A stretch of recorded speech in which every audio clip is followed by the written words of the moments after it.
Come on in.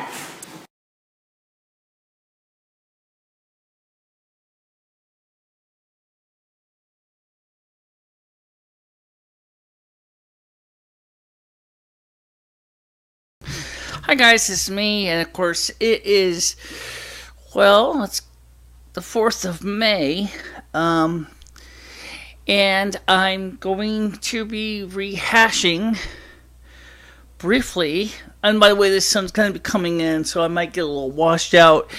I got the studio lights in to compensate if it gets too dark, if the sun hits a cloud, but I can't do anything to get washed out except to adjust the lens on the camera. So if you wonder why the picture washes out, it's because we gotta deal with the sunlight coming in as well as everything else.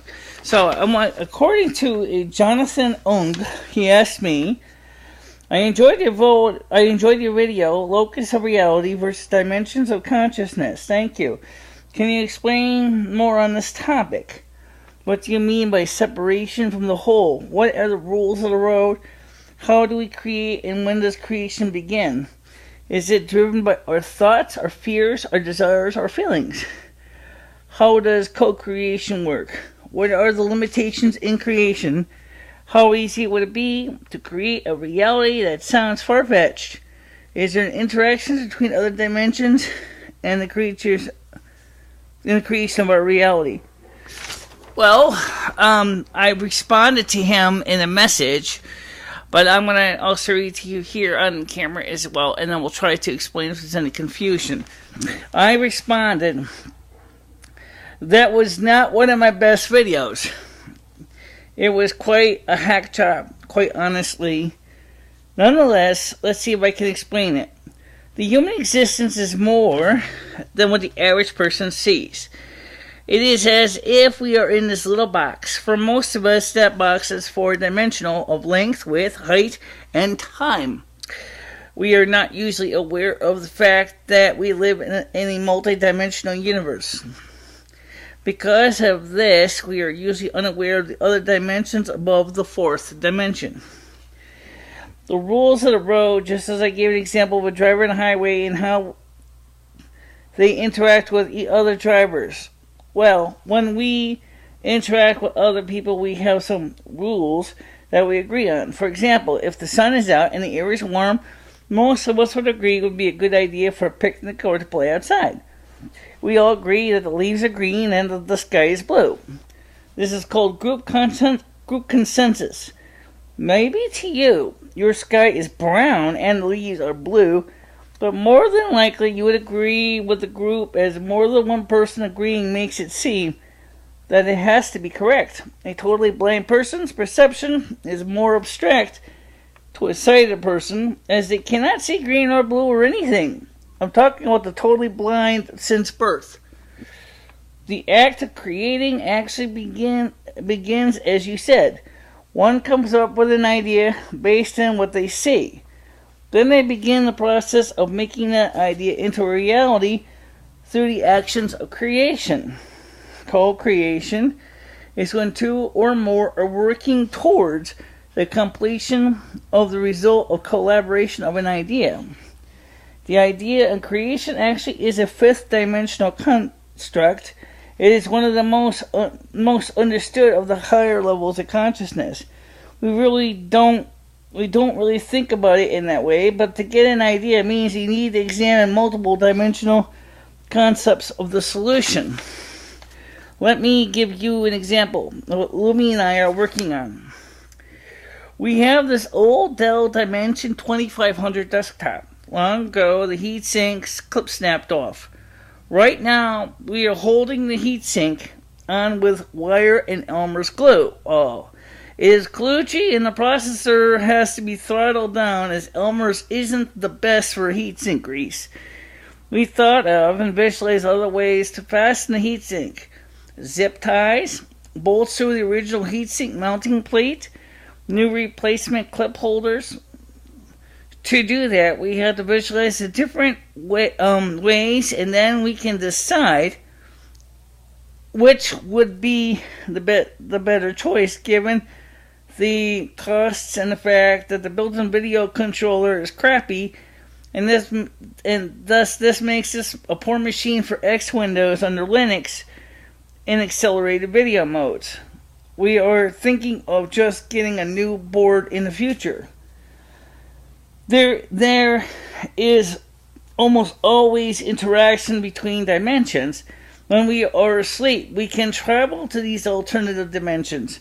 Those of us who have mastered astral travel and astral projections can do so in the waking state as well, to create our own subjective reality.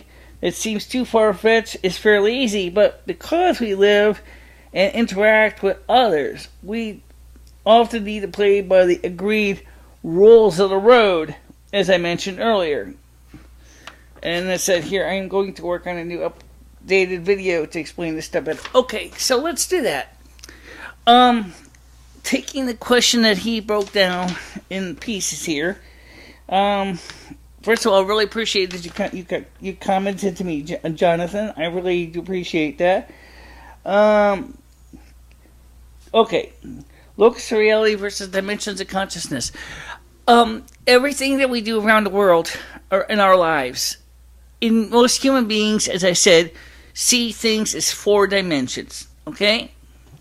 Now, to understand that, let's talk about something that has 4 dimensions. Okay? Length, width, and in this case, height. Okay, these are the 3. Well, what would time be? Imagine this candle holder, if you will, that this candle holder, looking back from the creation of this cube to when they drilled a hole, originally make it, and then burned my very first candle in it. And you can visualize as we can go through like a cartoon or animation. And this is exactly what we're talking about. We're talking about the 5th or the 4th dimension, which is time. Everything starts at time 0. Now, time 0 in this case would be like you start with a blank cube of wood. Okay, I'm going to start with that. And I'm going to talk about where we cut it off another piece of wood. Okay, start with a blank cube of wood. Okay, and then at time, say, 5 minutes, you see the hole drilled. And then time plus 2 weeks, we see the first candle burn. And then we can see that this same wood, in a period of time, in this case about 370 days, you see it go from one state to another state. It's the same piece of wood. It hasn't changed other than the wax dripping on it and things like that. So in other words, if it's in the same space and nothing else changed, then we could say that is the 4th dimension. 5th dimension. In the 5th dimension plane, there might be this cube of wood could easily change to a piece of foam. Because in the 5th dimension, there might actually be, in the multidimensional universe, there may not be this, but there may be this. Okay? It's different sizes, different dimensions, different heights, different thicknesses. Okay? This is what we mean by 6th or 5th dimension. 6th goes further because we can start to see not only the multidimensional universes, but we can go further into how they all interact and how they interplay. Okay? So now, I'm going to keep it down to 6th right now. I'm not going to go any higher than 6th because then it gets confusing. You're talking about galactic consciousness and planetary consciousness, and of course, godlike consciousness, which is the 12th level, which is pretty high up there. Obviously, the 13th level will be where Mother and Father God are. So I'm not going to go there. So human beings can technically are 4th dimensional in a 3-dimensional realm. The 4th, which is time, is not really so understandable. But like I said, if you take a piece of motion picture film, okay, and you put, instead of running it through a projector, and you looking at the individual stills of the frame, which is 24 frames per second, that each frame of the film is going to show a snapshot of a 24th of a second of what's going on in front of you. If you're watching this video, you really think about it, this video is being shot at 25 frames per second in PAL. Okay, so 25 frames per second means that 1/25th of a second you see an action. Another 25th of a second, you'll see another the action. So let's say, for example, if I'm like drawing a circle, 1/25th of a second, you might see this, all the way down to. It might actually be drawing a lot faster. It might be drawing about this fast, but we can look at the time in stop motion. That's exactly what time is. But time is not discrete elements, okay? In other words, it's not like on a quartz watch where you see the second hand go tick, tick, tick, tick, tick, tick. It's more like smooth rotations, like on an electric clock. Okay? So that's how a creation of ideas actually, as I said, is a fifth dimensional idea. We actually start to realize that we can begin to conceptualize. That's the main word here. Conceptualize. Because every single idea, every single pieces all start with, an idea. If you ever read any books by Piers Anthony, his Xanth series, there's a girl whose name is Princess Ida. Now, Princess Ida is her ability is the idea, huh? Well, read the book, you'll understand more about what Princess Ida is and what she can do. How anything that somebody sums up an idea or concept, it becomes an idea, which means it comes into existence to Ida because of her ability to allow people to transpose different dimensions of reality. Really very interesting book series, by the way. It is a whole series of books by Piers Anthony. It's wonderful books.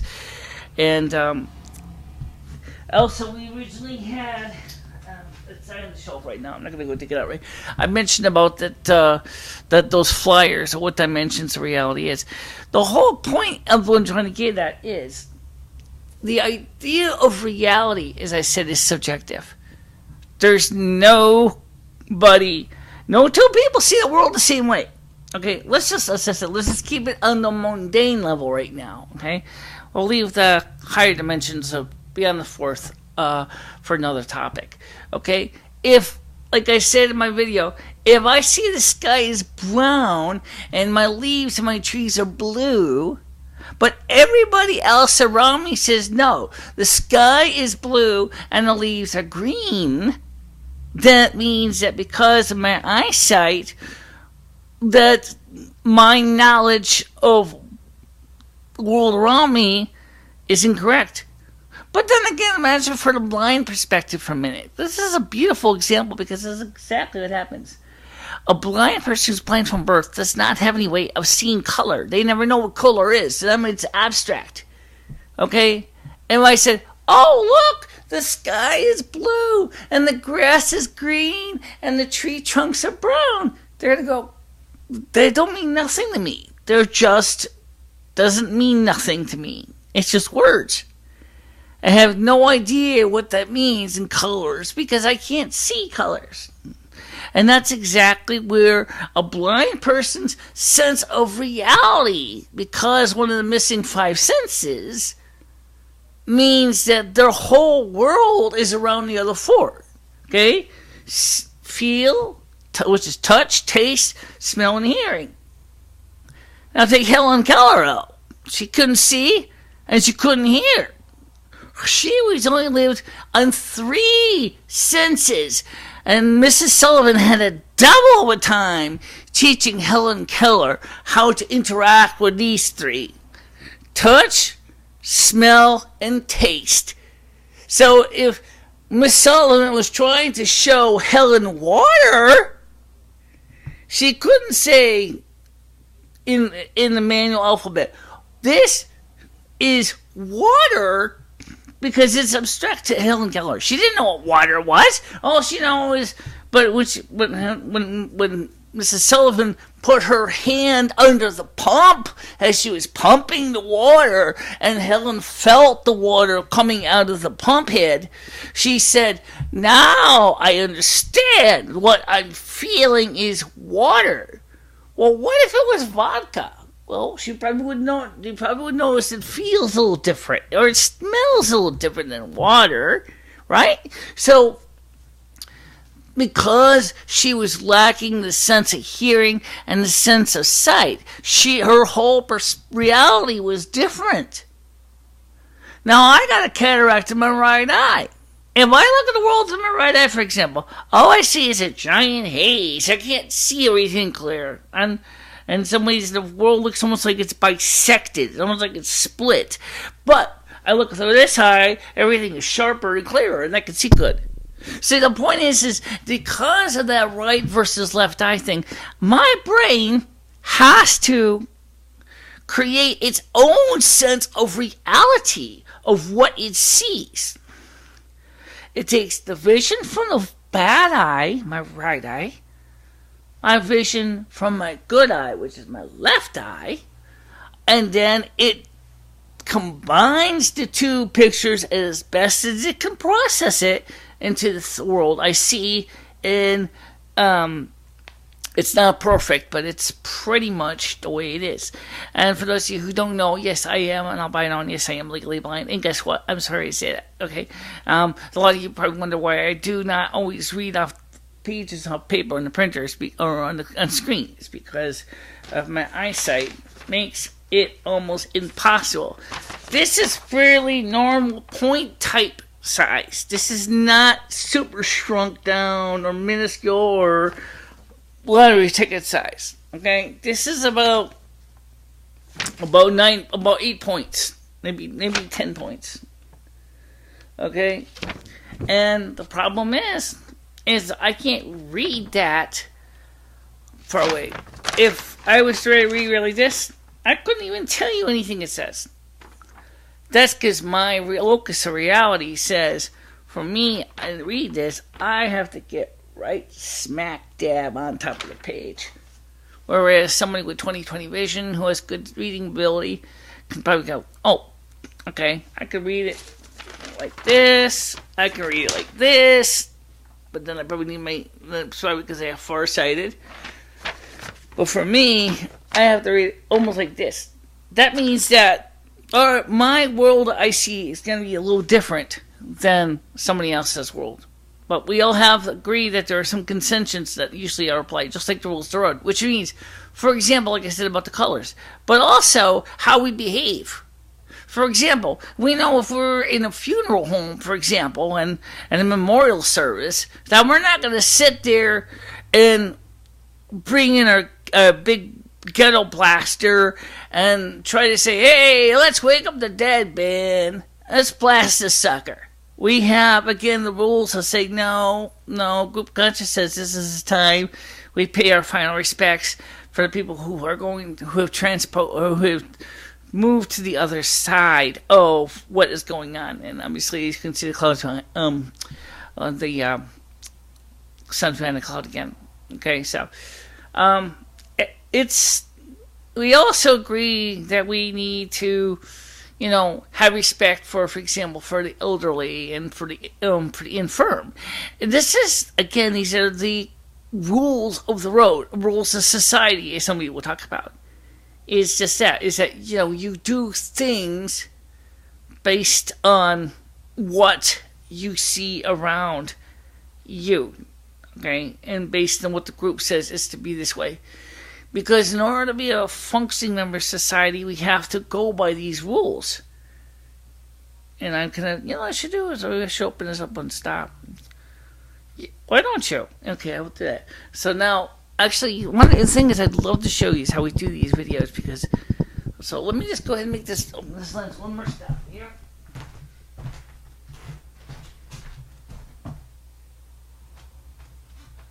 There we go.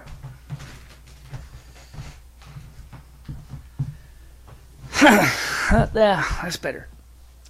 That's one of the things, like I said, is now the sun's behind a cloud, and it's getting later in the day. The sun's going to be going down soon anyway. So right now the studio lights are filling in for the, and they're not as bright as the natural sun. So, but I can't do anything about that because I just promised I'd get this out.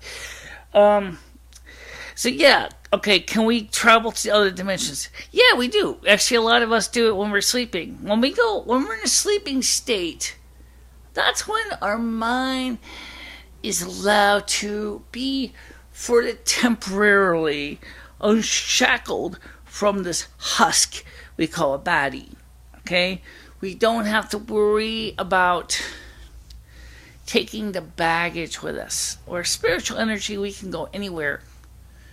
And as we return to our spiritual dimensions, we begin to see. We can easily walk into different dimensions like I can walk into different rooms. And that is where, again, the locus of reality and dimensions of consciousness work together.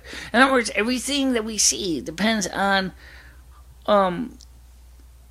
the way we interact with the dimensions around us. We interact with them, and people of those dimensions interact with us as well. It's a really great topic. The problem is what I ran into when I got so hamstrung about was I had to hack that video together with so many pieces. It just kind of looks really kind of patchy. And so at this time, hopefully, when I make this more finished looking video, it's going to have the nice, more polished look to it.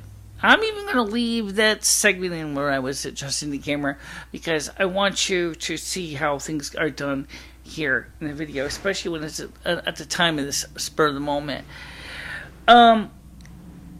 Also, really quickly, we and Lumi have gotten the Dell 2500 up and operational for now, even though I'm using Elmer's glue and bailing our electrical wire to hold the heatsink onto the processor. It is working. Unfortunately, sometimes the computer motherboard feels that the processor is running a little bit too hot, and it starts to throttle it down a bit to handle the heat. We're going to be replacing that board eventually, so I don't think it's going to be a big deal to fix it right now. But that's what we came up with for a solution. So remember, when you get ideas, it's often because you're exploring without knowing it, without really thinking about it. When you get an idea in your mind's eye, it is because you often are taking ideas from the fifth dimension. And also, don't forget that sixth is also involved as well. But since the fifth is most commonly when we think about, the sixth is where we start to get into creating things out of thin air, which is to do with sorcery and magic. But it also means that we see the world more like a playful way. It's like being a little kid again. Doing the equivalent of playing with crayons or blocks. Toys. You don't really think about what you're doing when you start blocks up on top of each other, and then you knock them down with your fingers. But when you get into this upper dimensions, especially in the sixth level, you do this. Because now you start to see, oh wow, I got all this stuff to play with. It's like being in a big giant toy store. I can do all this stuff. I can look at this over here. I can look at this over here. I can think. I can talk. I can watch this video game over here. I can play with this doll over here. I can put this doll in the video game. I can, I'm saying is we just begin to create. And that's when we get excited. But we are at this point at the 6th level, by the way, is we're kind of very new at it. So we don't really start to perfect our skills until we go to the 7th dimension. Then we start to get into the more advanced stuff. Sorcery usually involves work starting on the 6th, and then by the 9th level, which is pretty rare. Most people don't even usually get to 9th level. Dreams are 6th. Okay. I'm going beyond that. I'm going into the 9th level. But sometimes it's just like trying to explain it to people is challenging enough. And I really have to admit, I will keep trying to explain it. That's just me, you know. So, Mr. Jonathan Ung, I really hope that this kind of, and along with the comments I originally gave you, helps to understand things a bit more. I certainly do appreciate your comment, and I hope that you will do me a favor and keep watching our videos. And don't forget to like, share, and you already subscribed, so don't worry about that. But let your friends know about my work, and me and Lumi will be working on some more videos, because it's summer, and you know I don't do any winter work. I mean, it's summer coming up. Right now we're still technically in spring.